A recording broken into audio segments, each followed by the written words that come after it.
आज हम बात करेंगे नीति वचन 6 अध्याय, इसकी 16, 17, 18, 19 4 आयतें हम पढ़ेंगे और इनके ऊपर मनन करेंगे। यहाँ पे लिखे है जी, 6 वस्तुओं से यहोवा बैर रखता है, वरना 7 है जिनसे उसको घृणा है, अर्थात घमंड से चढ़ी हुई आँखें, झूठ बोलने वाली जीभ और निर्दोष का लहू बहाने वाले हाथ, अनर्थ कल्पना गढ़ने वाला मन, बुराई करने को वेग दौड़ने वाले पाँव, झूठ बोलने वाला साक्षी और भाइयों के बीच में झगड़ा उत्पन्न करवाने वाला मनुष्य। यहाँ पे ना कुछ परमेश्वर ने बातें लिखी हैं कि इन चीज़ों से ना परमेश्वर को नफ़रत है, बैर है परमेश्वर को।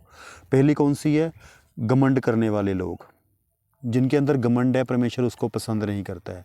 हम किसी भी चीज़ का घमंड नहीं कर सकते, ना अपनी सुंदरता का, ना अपने पैसे का, क्योंकि सुंदरता परमेश्वर की दी हुई है।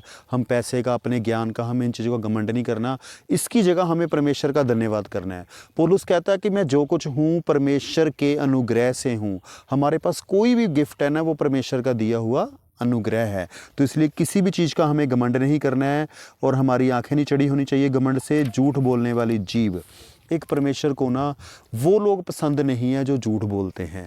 देखो, अगर हमारे जीवन में ये आदत है ना कि हम झूठ बोल देते हैं, तो हमें प्रभु से माफ़ी मांगनी है और प्रभु से ताकत मांगनी है कि हम झूठ ना बोलें, क्योंकि बाइबल कह रही है झूठ बोलने वाले लोग परमेश्वर को पसंद नहीं है। देखो, कुछ कई बार क्या होता है, कुछ लोग ना हमारे पर प्रेशर डाल देते हैं कि हमें झूठ बोलना है, तो वहाँ से भी हमें बचना है। जब कोई भी प्रेशर डाले ना, उसको सीधी बात बोलो कि बाइबल कहती है जो लोग झूठ बोलते हैं वो नरक में जाएंगे, वो स्वर्ग राज्य में जा नहीं सकते, और मुझे नरक में नहीं जाना। जब आप ऐसे एक बार मना कर दोगे ना, तो कोई भी आपको नहीं बोलेगा कि झूठ बोल, तो हमें झूठ नहीं बोलना है। उसके बाद निर्दोष का लहू बहाने वाले हाथ, यानी कभी भी हमने किसी निर्दोष व्यक्ति का नुकसान नहीं करना है, इस बात का ध्यान रखना है। अगर कोई भी निर्दोष है तो हम उसे दोषी नहीं ठहरा सकते, उसके ऊपर झूठा इल्ज़ाम नहीं लगा सकते, क्योंकि ये परमेश्वर इन लोगों को पसंद नहीं करता है।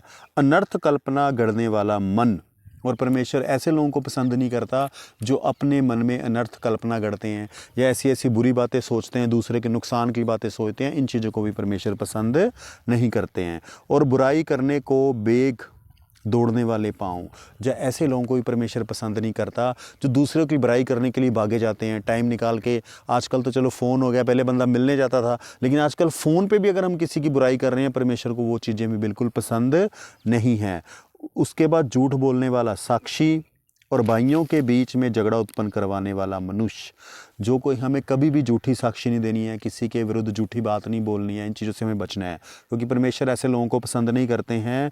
और भाइयों के बीच में झगड़ा उत्पन्न करवाने वाला मनुष्य, अगर कोई विश्वासी भाइयों के बीच में झगड़ा उत्पन्न करवाता है, परमेश्वर ऐसे लोगों को भी पसंद नहीं करना है। देखो, हमें ध्यान रखना है, ना तो हमें खुद ये काम करना है।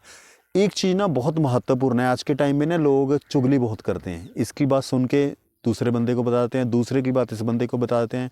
हमें इस आदत से छुटकारा चाहिए।